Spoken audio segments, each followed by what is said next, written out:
بسم اللہ الرحمن الرحیم۔ السلام علیکم مائی ڈیئر اسٹوڈینٹس، میں امید کرتی ہوں کہ آپ اپنے گھروں میں صحت مند اور محفوظ ہوں گے۔ جیسے کہ آپ دیکھ رہے ہیں کہ بورڈ کے اوپر ماہ اگست لکھا ہوا ہے اور یہاں پر سبق مثالی طالب علم کے بارے میں کچھ سوالات تحریر ہیں۔ میرے پیارے بچوں، سوال نمبر 1 میں لکھا ہوا ہے سبق کی بلند خوانی کریں، خوش خطی تحریر کریں 1 صفحہ۔ سب سے پہلے ہم اس لیسن کی بلند خوانی کریں گے، اس کو سمجھیں گے اور پھر اس کے بعد اس کی خوش خطی لکھیں گے 1 پیج پورا، ٹھیک ہے۔ اس کے بعد سوال نمبر 2 کے اندر آپ دیکھ رہے ہیں سبق کے الفاظ کے معنی لکھیے اور اپنے جملوں میں استعمال کیجیے۔ سوال نمبر 3 پہ درج ہے کہ سوالات کے جوابات دیجیے۔ سوال نمبر 4 ہے درجہ ذیل الفاظ کے مترادف لکھیے۔ سوال نمبر 5 میں موجود ہیں آپ کے متضاد اور آخر میں آتا ہے آپ کا سوال نمبر 6 جس میں لکھا ہوا ہے درجہ ذیل میں سے درست جوابات پر صحیح کا نشان لگائیں۔ میرے پیارے بچوں، میں امید کرتی ہوں کہ اس لیسن کے سوالات کے بارے میں آپ کو اب کوئی کنفیوژن نہیں رہی ہوگی۔ یہ تمام سوالات آپ کی کتاب کے اندر موجود ہیں۔ یہ جو مثالی طالب علم کا آپ کا سبق ہے یہ پیج نمبر 47 کے اوپر جو ہے وہ درج ہے اور یہاں پر یہ پیج 47 سے لے کے 46، 47، 48 اور 49 کے اوپر یہ آپ کا پورا لیسن جو ہے وہ موجود ہے۔ جو اس کی مشق ہے وہ پیج نمبر 49 اور 50 کے اوپر ہے۔ یہ تمام کام آپ کی کتاب کے اندر موجود ہے۔ سب سے پہلے ہم اس لیسن کی بلند خوانی کرتے ہیں۔ اچھا، اب بلند خوانی کرنے کا تھوڑا سا میں نے آج مختلف طریقہ اپنایا ہے۔ میں امید کرتی ہوں کہ آپ کو وہ طریقہ اچھا لگے گا اور آپ بھی اپنے گھر کے اندر اس لیسن کی بلند خوانی اسی انداز سے کریں گے۔ چلیے سبق کی بلند خوانی شروع کرتے ہیں۔ میں استاد ہوں اور میں نے اپنا ایک شاگرد یہاں پر بٹھایا ہے جو کہ میرے ساتھ اس مثالی طالب علم میں میرا ساتھ دیں گی، ٹھیک ہے۔ یہاں پر ہماری پہلی لائن شروع ہوتی ہے استاد سے اور اس کے بعد شاگرد کس طرح کے سوالات کرتے ہیں اپنے استاد سے، استاد محترم سے، یہ آپ اس لیسن کے اندر، اس کے بلند خوانی کے اندر جانیں گے اور سمجھیں گے۔ اب اپنے لیسن کا میں باقاعدہ آغاز کر رہی ہوں۔ السلام علیکم۔ وعلیکم السلام۔ بھائی یہ بتائیے اس بار یوم آزادی کے موقع پر آپ کی جماعت میں سے کون کون مقابلہ مضمون نویسی میں حصہ لے گا؟ ماسٹر صاحب، ہمیں کس عنوان پر مضمون لکھنا ہوگا؟ ارے بھائی عنوان تو بہت دلچسپ ہے، یعنی مثالی طالب علم۔ ماسٹر صاحب، مثالی طالب علم کیسا ہوتا ہے؟ اس کے بارے میں ہمیں کچھ معلومات دیجیے۔ بیٹا، مثالی طالب علم سے مراد ایسا طالب علم ہے جو بہترین اخلاق و عادات کا مالک ہو اور پڑھنے لکھنے میں سب سے آگے ہو۔ کیا کوئی طالبہ بھی مثال کہی جا سکتی ہیں؟ ہاں بھائی، کوئی طلبہ بھی مثالی کہی جا سکتی ہے۔ میں آپ کو بتاتی ہوں کس طرح سے۔ طالب علم ہو یا طلبہ ہو، اس کی کوئی قید نہیں، جو بھی محنت کرے گا وہ کامیاب ہوگا۔ محترمہ فاطمہ جناح عرفہ کریم MCP پاکستانی لڑاکا تیاری کی پہلی خاتون پائلٹ، عائشہ فاروق پہلی خاتون کیڈٹ، سائرہ امین جنہوں نے شمشیری اعزاز یعنی کہ سورڈ آف آنر حاصل کیا، اور پہلی شہید خاتون فلائنگ آفیسر مریم مختار۔ تمغہ بصالت کا شمار بھی اسی مثالی طلبات میں ہوتا ہے۔ ماسٹر صاحب، محترمہ فاطمہ جناح کے بارے میں تو ہمیں علم ہے کہ وہ شروع ہی سے پڑھنے لکھنے کی شوقین تھی اور انہیں بچپن ہی سے ڈاکٹر بننے کا شوق تھا، لیکن آپ نے ابھی جن خواتین کا ذکر کیا ہے ان کے بارے میں آپ ہمیں کچھ بتا سکتے ہیں؟ ہاں کیوں نہیں۔ پہلے عرفہ کریم کے بارے میں آپ کو بتاتی ہوں کہ ان کا پورا نام عرفہ عبدالکریم روندہ ہے۔ یہ فیصلہ آباد میں پیدا ہوئی، لاہور گرامر اسکول سے تعلیم حاصل کی۔ انہیں صرف 9 برس کی عمر میں دنیا کی کم عمر ترین IT ماہر ہونے کا اعزاز حاصل ہے، اسی لیے ان کے نام کے ساتھ MCP یعنی کہ مائکروسافٹ سرٹیفائڈ پرفارمنس جو ہے ان کو ملی تھی، ٹھیک ہے۔ انہوں نے عالمی TECH ایجوکیشن ڈیولپرز کانفرنس کے علاوہ کئی IT پروفیشنز کانفرنسوں میں بھی پاکستان کی نمائندگی کی۔ انہیں پاکستان کے اعلیٰ ترین سول اعزاز یعنی کہ صدارتی تمغہ حسن کارکردگی بھی شامل کیا جا چکا ہے۔ اسی طرح لڑاکا تیاری کی پہلی پاکستانی خاتون پائلٹ عائشہ فاروق بھی ایک ایسے ہی مثالی طلبہ رہی ہیں جو اپنے بہترین تعلیمی ریکارڈ کی وجہ سے پاکستان ایئر فورس میں منتخب ہوئیں، جہاں انہوں نے سخت محنت، شوق و لگن سے جہاز اڑانے کی تربیت مکمل کی اور 90% سے زیادہ نمبر حاصل کیے۔ یہ پہلی خاتون پائلٹ ہیں جنہیں وطن عزیز کی فضائی حدود کی حفاظت کرنے والے جنگی پائلٹ دستے میں شامل ہونے کا اعزاز حاصل ہوا۔ ماسٹر صاحب، پہلی شہید پائلٹ کے بارے میں بھی کچھ بتائیے۔ جی بیٹا، میں فلائنگ آفیسر مریم مختار شہید کے بارے میں ہی آپ کو بتانے جا رہی تھی۔ اب میں بتاتی ہوں ان کی آپ کو تفصیل کہ فلائنگ آفیسر مریم مختار شہید کا تعلق کراچی سے ہے۔ انہوں نے army public school college Malir cantt سے تعلیم حاصل کی۔ ان کی تعلیمی ریکارڈ بہت شاندار رہا، جس کی وجہ سے وہ ڈی جی پائلٹ کے کورس کے لیے منتخب ہوئیں اور نہایت شوق اور کامیابی سے یہ کورس مکمل کر کے پاکستان ایئر فورس میں شامل ہو گئیں۔ 24 نومبر 2015 کو میاں والی کے قریب پرواز کے دوران ایک حادثے میں شہید ہو گئیں۔ ماسٹر صاحب، جیسا کہ ہم اپنی جماعت میں سے کسی شاگرد کو مانیٹر بناتے ہیں تو کیا ہم اپنے مانیٹر کو مثالی طالب علم کہہ سکتے ہیں؟ ایک لحاظ سے بیٹا کہہ سکتے ہیں۔ یہاں چونکہ مقابلہ صرف ایک جماعت کے طالب علموں کا ہے، لہٰذا یہ بات کہی جا سکتی ہے، مگر مقابلہ کسی قومی یا ملکی سطح پر ہو تو پھر ہمیں ایک ایسے طالب علم کی تلاش ہوگی جو ہر طرح سے سب پر فوقیت رکھتا ہو اور سب طالب علم اس کی تقلید بھی کر سکیں۔ ماسٹر صاحب، کیا ایسا بھی کوئی طالب علم ہو سکتا ہے جو سب کے لیے عملی نمونہ بن سکے؟ کیوں نہیں بیٹا، لیکن اس بات پر غور و فکر کرنا ہوگا۔ ہمارے ملک میں ایسے بہت سے طلبہ و طالبات یہ اعزاز حاصل کر چکے ہیں۔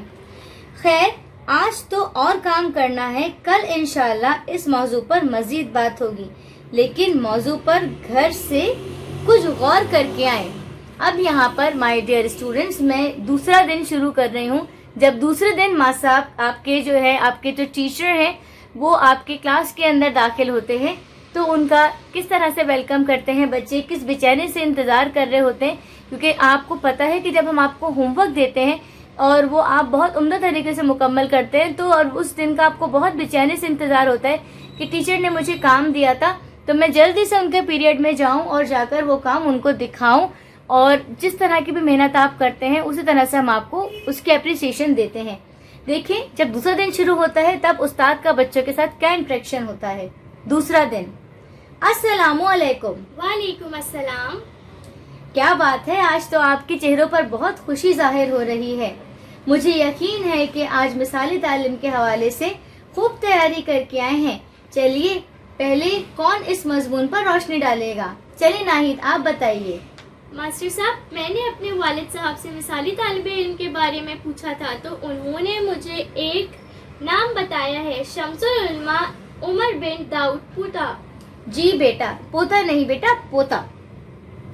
میں آپ کو اب ان کے بارے میں بتاتی ہوں کہ یہ کون شخصیت تھے اور ان کے بارے میں جو انہوں نے سلیکٹ کیا تو وہ کیوں کیا۔ واقعی یہ بہت نامور شخصیت ہیں، تعلیمی حوالے سے آپ کی بہت خدمات ہیں۔ طالب علمی کے زمانے میں آپ بہت ہوشیار اور محنتی طالب علم تھے۔ آپ ضلع داؤد کے ایک نہایت غریب گھرانے میں پیدا ہوئے۔ شر و فروز اور لاڑکانہ کے اسکولوں سے ابتدائی تعلیم حاصل کرنے کے بعد کراچی چلے آئے اور یہاں سندھ مدرسۃ الاسلام سے میٹرک کا امتحان اول درجے میں پاس کیا۔ پھر D J science college Karachi سے تعلیم حاصل کی، جہاں ہر امتحان میں اول آئے۔ آپ کے شاندار تعلیمی ریکارڈ کو دیکھتے ہوئے اس وقت کی حکومت نے اعلیٰ تعلیم کے لیے آپ کو اسکالرشپ دے کر انگلستان بھیجا، جہاں آپ نے کیمبرج یونیورسٹی سے پی ایچ ڈی کی ڈگری حاصل کی۔ آپ کو سندھی زبان کے علاوہ عربی، فارسی اور انگریزی پر بھی عبور حاصل تھا۔ زبان و ادب، تاریخ و تحقیق اور شاعری پر انہوں نے 2 درجن سے زائد کتب لکھی۔ بیٹا 2 درجن مطلب 24 ہوتا ہے، ٹھیک ہے؟ کتب لکھی۔ انہی علمی اور ادبی خدمات کی بنا پر آپ کو شمس العلماء کا خطاب ملا۔ جی فراز، اب آپ کچھ بتائیے۔ میں نے بھی اس موضوع پر غور کیا تھا۔ میرے خیال میں علامہ اقبال کی شخصیت بھی ایسی ہے جو مثالی کہی جا سکتی ہے۔ جی ہاں، اس میں کیا شک ہے، علامہ اقبال بھی شروع ہی سے ایک لائق اور محنتی طالب علم تھے۔ اب میرا سوال نہال سے ہے۔ جی نہال۔ ماسٹر صاحب، قائد اعظم محمد علی جناح ایک طالب علم کی حیثیت سے کیسے تھے؟ بیٹا، قائد اعظم محمد علی جناح جو ہیں وہ بچپن ہی سے پڑھنے لکھنے کے شوقین تھے۔ وہ فطری طور پر سنجیدہ طبیعت کے مالک اور با اخلاق انسان تھے۔ استادوں کا احترام اور بڑوں کا ادب کرنا، چھوٹوں سے شفقت و محبت سے پیش آنا، اپنے طالب علم ساتھیوں کی مدد کرنا اور ہر کام وقت پر کرنا ان کی قابل ذکر عادات تھیں۔ وہ ایسے کھیل کود کو پسند نہیں کرتے تھے جس کی وجہ سے وقت ضائع ہو۔ صاف ستھرا لباس پہننا، اچھی کتابیں پڑھنا اور مسلسل نت نئی معلومات حاصل کرنے کی کوشش کرنا ان کے بہترین مشاغل میں شمار کیا جا سکتا ہے۔ اب میرا سوال فراز سے ہے۔ جی فراز۔ ماسٹر صاحب، کیا قائد اعظم کو شروع ہی سے بڑا آدمی بننے کا شوق تھا؟ جی ہاں بیٹے، وہ شروع ہی سے ایک اچھا اور ایک کامیاب انسان بننا چاہتے تھے۔ یہی وجہ تھی کہ وہ اپنے نظام الوقت کی سختی سے پابندی کرتے تھے۔ جی شیراز، آگے کی بات اب آپ کے ساتھ ہم شروع کرتے ہیں۔ ماسٹر صاحب، قائد اعظم نے کس درجگاہ سے تعلیم حاصل کی؟ بیٹا، قائد اعظم نے سندھ مدرسۃ الاسلام سے ابتدائی تعلیم حاصل کی۔ اس کے بعد وہ اعلیٰ تعلیم کے لیے لندن گئے۔ اب آخر میں میرا سوال فرا سے ہے۔ جی فرا۔ ماسٹر صاحب، کیا انسان میں قائدانہ صلاحیت بچپن ہی سے پائی جاتی ہے؟ جی ہاں، ہر بچہ فطری طور پر مختلف صلاحیتوں کا حامل ہوتا ہے۔ اب یہ اس پر منحصر ہے کہ وہ اپنی ان صلاحیتوں کو مزید نکھارنے میں کتنی محنت کرتا ہے۔ قائد اعظم محمد علی جناح شروع سے ہی بات کے سچے، قول کے پکے اور مضبوط ارادوں کے مالک تھے۔ قائدانہ صلاحیت کے لیے یہ اوصاف نہایت ضروری ہوتے ہیں۔ اچھا جی، اب میں آپ سے یہ گفتگو جاری رکھتی، لیکن یہ ہے کہ یہ وقفہ جو ہے یہ بہت ضروری ہوتا ہے، کیونکہ جب ہم کسی بات کو کنٹینیو کر رہے ہوتے ہیں تو اس کے اندر اگر ہم اس کو بات کو سمجھاتے جائیں اور آگے کی طرف بڑھتے جائیں تو ہمیں لیسن سمجھنے میں بہت آسانی ہو جاتی ہے۔ لاسٹ کی لائن میں یہاں پہ لکھا ہوا ہے، اچھا بھائی، آج کی گفتگو کی روشنی میں جن مثالی طلبہ اور طالبات کا ذکر کیا گیا ہے ان میں سے کسی ایک پر مضمون تحریر کیجیے۔ یہ تو تھی مثالی طالب علم کے استاد کی باتیں جو انہوں نے لیسن کو سمجھاتے ہوئے بچوں کو پڑھائیں اور سمجھائیں۔ مائی ڈیئر اسٹوڈنٹس، آج میں نے یہ طریقہ اس لیے اپنایا کہ کتاب سے ریڈنگ تو ہوتی رہتی ہے، لیکن میں نے یہ سوچا کہ اس کو تھوڑا اور بہتر کروں اور آپ لوگوں کو ایک جو ہے وہ کمیونیکیشن کے ساتھ اس لیسن کو سمجھاؤں تاکہ آپ بہتر طور پر سمجھ سکیں۔ بورڈ کے اوپر میں نے اپنے کیمرے کو فکس اس لیے رکھا ہوا ہے کہ آپ ان سوالات کے جوابات کو سمجھ سکیں۔ سب سے پہلے ہم الفاظ کے معنی کریں گے۔ جیسے کہ آپ جانتے ہیں کہ آپ کے الفاظ کے معنی آپ کی کتاب کے پیچھے جو ہیں وہ درج ہیں، ٹھیک ہے؟ تو میں امید کرتی ہوں کہ آپ اپنے الفاظ کے معنی کو اپنے جو کتاب کے پیچھے والا حصہ ہے آپ کے وہاں سے دیکھ کر بآسانی کر سکیں گے۔ یہاں پر جو الفاظ کے معنی تحریر ہے وہ 110 پر سوال جو ہے موجود ہیں مثالی طالب علم کے، ٹھیک ہے؟ صفحہ نمبر 110 آپ کی کتاب کے اوپر الفاظ کے معنی جو ہیں وہ موجود ہیں۔ آپ ان الفاظ کے معنی لکھیں گے اور انہیں اپنے جملوں میں استعمال کریں گے۔ اس کے بعد جو آپ کا لیسن ہے اس کی ایکسرسائزز میں آپ کو بتا رہی ہوں۔ یہاں پر جو ایکسرسائز دی گئی ہے اس کو میں اب آپ کے جو پلانر میں میرے پاس مینشن ہوا ہے کام، میں اس کے ساتھ کنیکٹ کرتی ہوں تاکہ آپ پھر اس کام کو دیکھ سکیں اور سمجھ سکیں کہ کس طرح سے آپ کو اپنے سوالات کے جوابات لکھنے ہیں اور آگے کی ایکسرسائز کو فالو کرنا ہے۔ دیکھیے اسٹوڈنٹس، یہاں پر مشق کرنے کا طریقہ کار میں نے آپ کو بتایا ہے کہ پہلے آپ الفاظ معنی کریں گے، الفاظ معنی کرنے کے بعد آپ سوالات کے جوابات تحریر کریں گے۔ سوال نمبر 1 یہاں پر لکھا ہوا ہے، مثالی طالب علم سے کیا مراد ہے؟ مثالی طالب علم سے مراد ایسا طالب علم ہے جو بہترین عادات و اخلاق کا مالک ہو اور پڑھنے لکھنے میں بھی سب سے آگے ہو۔ یہ آپ کا مکمل جواب ہے۔ سوال نمبر 2 ہے، کسی مثالی طالب علم کا نام اور اس کا کارنامہ بیان کریں۔ یہاں پر میں نے عرفہ کریم کا جو ہے وہ جواب میں تحریر کیا ہے،